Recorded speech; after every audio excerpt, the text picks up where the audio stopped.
states that I want to know what is the permissible way to fix a bride's mahar, that is the dowry of a bride from her husband, and what is the ruling to calculate it.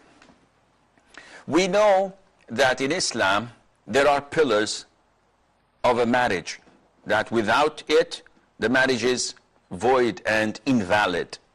And there are mandatory things that are part of the marriage, and there are conditions.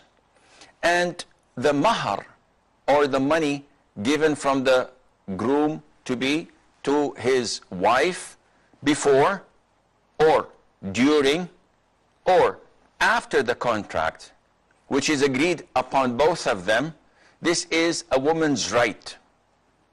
And it is part of the obligations of marriage.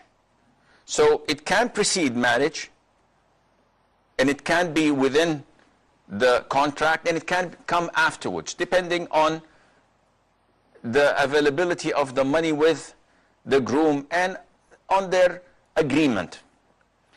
Is there a fixed amount? The answer is no.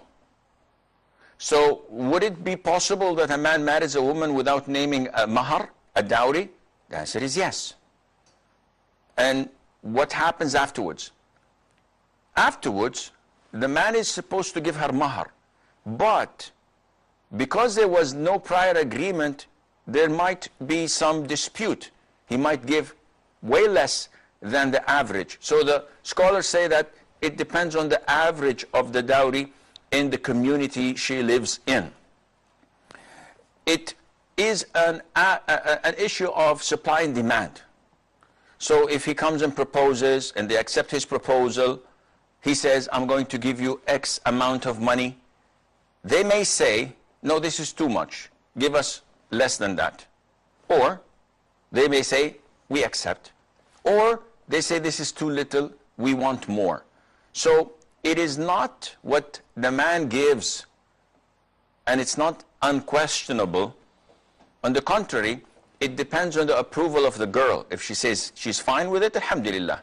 And of course, in the Sharia, in the Islamic law, it is highly recommended that the dowry is as minimum as possible. And the more the expenses, the less blessing the marriage is. And the lesser the expenses, whether it's a dowry, the wedding, etc., then the more blessed the wedding and the marriage would be, as stated by the Prophet ﷺ, and also discussed thoroughly through the scholars.